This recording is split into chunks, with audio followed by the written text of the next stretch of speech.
Is to inspire the people next to you. I think that's what greatness is or should be. It's not something that lives and dies with one person. It's how can you inspire a person to then in turn inspire another person that then inspires another person. And that's how you create something that I think lasts forever.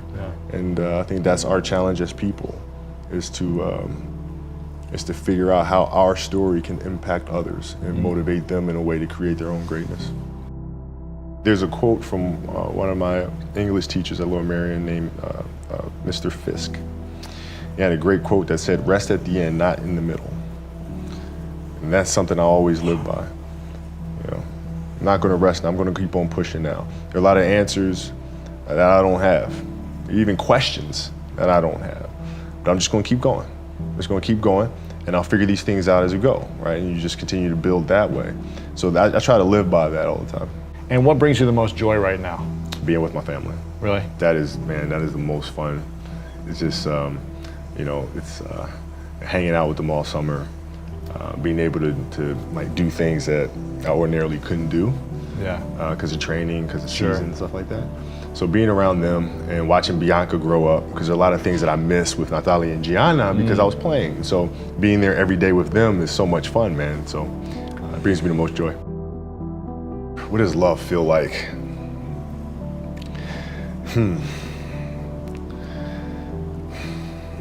Happiness is such a, I think I would describe love as happiness. I think I'd describe it as a beautiful journey. It has its ups and downs, right? Whether it's in marriage or whether it's in the career, things are never perfect. But through love, you continue to persevere and you move through them. You move through them. And then through that storm, beautiful sun emerges. Right? And inevitably another storm comes. And guess what? You ride that one out too.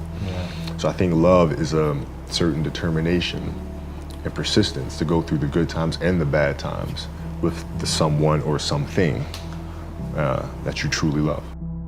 My parents were great. Growing up, they instilled in me the importance of imagination, of curiosity, and understanding that, okay, if you want to accomplish something, I'm not just going to sit here and say, yes, you can do whatever you want. Yes, you can, but you have to also put in the work to get there, right? So they taught me that at a really early age, man. And when you grow up as a kid thinking that the world is your oyster, and all things are possible if you put in the work to do it, you grow up having that fundamental belief. My mom was there on a daily basis. My father was really influential at a really critical time where I had a summer where I played basketball when I was like 10 or 11 years old in a very prominent summer league in Philadelphia called the Sunny Hill League, where my father played, my uncle played, and they were like all-time greats and such stuff. And Wilt Chamberlain played in the league, Earl of Pro Monroe played in the league. And here I come playing, and I don't score 1 point the entire summer. Really? Not one. How old were you?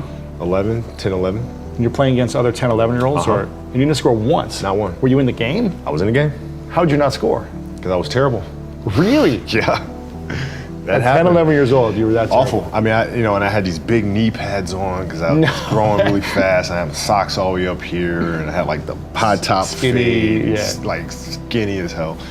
And I scored not a free throw, nothing, not a lucky shot, not a breakaway layup, 0 points. And I remember crying about it and being upset about it. And my father just gave me a hug and said, listen, whether you score 0 or score 60, I'm gonna love you no matter what.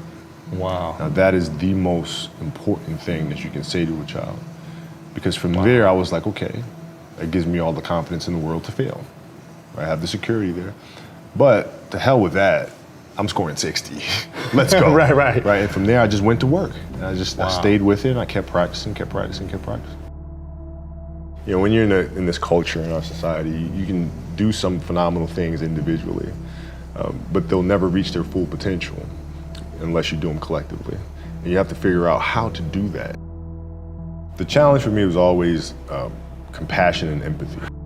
I think about 2009, things started changing for me. I started really making a conscious effort to better understand. And that doesn't mean, you have compassion and empathy so you go softer on them. It's more like you put yourself to the side and you put yourself in their shoes and understand what they're feeling. And then you have to make certain decisions of, okay, what buttons do I need to push for this player to get them to the next level? So it's not sit around and it's all happy-go-lucky type of thing. Your leader, your job is to get the best out of them, even if they may not like it at that time. One of the things that I had to learn is how to get the best out of my teammates. Yeah. And most people think it's a simple thing, pass them the ball. But that's not how you make guys better. You have to really affect their behavior. How do you do that? So, I would tell guys, we got back-to-backs. I don't care if we're in Miami, I don't care if we're in a great city of Chicago, you can't go out, we gotta get rest. Right? Back-to-back games. Back-to-back games, right? Monday, Tuesday. You play Monday and play again Tuesday. Guys aren't gonna listen, right? Right. So a few times I said, all right, we'll all go out. We'll go out together. Really? I'll drink with you, right? But the next morning, I'm banging on your door at 5 a.m. Let's go. They're not getting Where are we going? I hung out with you, now you come hang out with me. Wow. This is what we do, all right, let's go. And we're at the gym, we're working out, right? We hit the bus, we go to practice, we play that night. And they're dead. And they're dead. And they're like, oh, lesson learned. Really? Lesson learned. So take them out once. Listen, if you're gonna do that, but don't let that compromise what we're here to do. Right. This is why we're here. This is why you're here in the first place. What does losing feel like to you? It's exciting. Why is it exciting? Because it means you have different ways to get better. There's certain things that you can figure out that you can take advantage of, right? Certain weaknesses that were exposed that you need to shore up, right? So it was exciting. I mean, it sucks to lose, Right. but at the same time, there are answers there if you just look at them. I'll give you an example. So Katie Lou Samuelson is one of the best college basketball players in the country. She plays at UConn, she's gonna be a senior. And they just had a really tough season last year where they lost to Notre Dame in the final. And so I asked her, I said, have you watched the Notre Dame game? She was like, no. I said, well, why not? I said, I don't wanna watch that. I said, I know you don't, but you're gonna play Notre Dame this year, yeah? Yeah. What's the chances you see him again in the final? Goes, well, you probably see him again. I said, well, you can't show up and play them without knowing why you lost that one, right? So, the mistakes that you've made in that game, you have to do the hard stuff and watch that game and study that game to not make those mistakes over and over again just because you weren't brave enough to face it. So she came down to the office. I brought her down to the office and we sat down, we watched that game together. Wow. Right? And you gotta deal with Face it. Gotta deal with it. Face it, learn from it.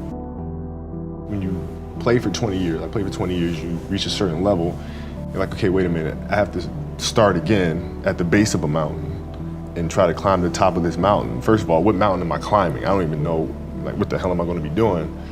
And it's very scary. It's very scary. Even for you? Oh, absolutely. Wow. Absolutely. And the thing that helped me actually was hurting my Achilles, because that forced me to sit there and say, okay, the day could be today that your career is over. Now what do? You have these ideas about doing something with your life after basketball, but what if today is the day that's it? Now what do you do? So I had all this time sitting there with my Achilles injury and contemplating and thinking, and I said, I better get to work.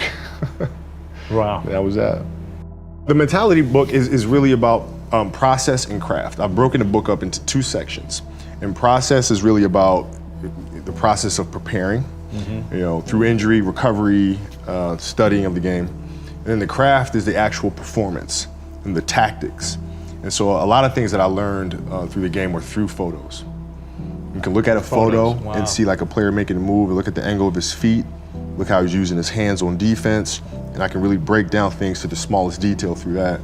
And that's what you'll see in this book. I mean, it's really a basketball Bible. You'll see how I break things down, like how I'm looking at things to the smallest of detail. Yeah. And that's the best way to understand how to have that kind of mentality, is to ask questions, then find answers. And then that leads to more questions, and you find more answers, and that's what the book is. So how can we teach our children what it means to work hard? Well, you do it through training, right? So when I get up in the morning, my daughter goes with me. 4 a.m.? 4 a.m. My 15-year-old goes with me. She goes with me before school, and it becomes a daddy-daughter thing. That's cool. She just got her permit, right? So she drives in the morning. It becomes a cool thing, right? But through that process, she understands the value of hard work and things taking time. And the same thing with my 12-year-old, right? She practices every day. right? And so it's through those behaviors is where I find the motivation to do it.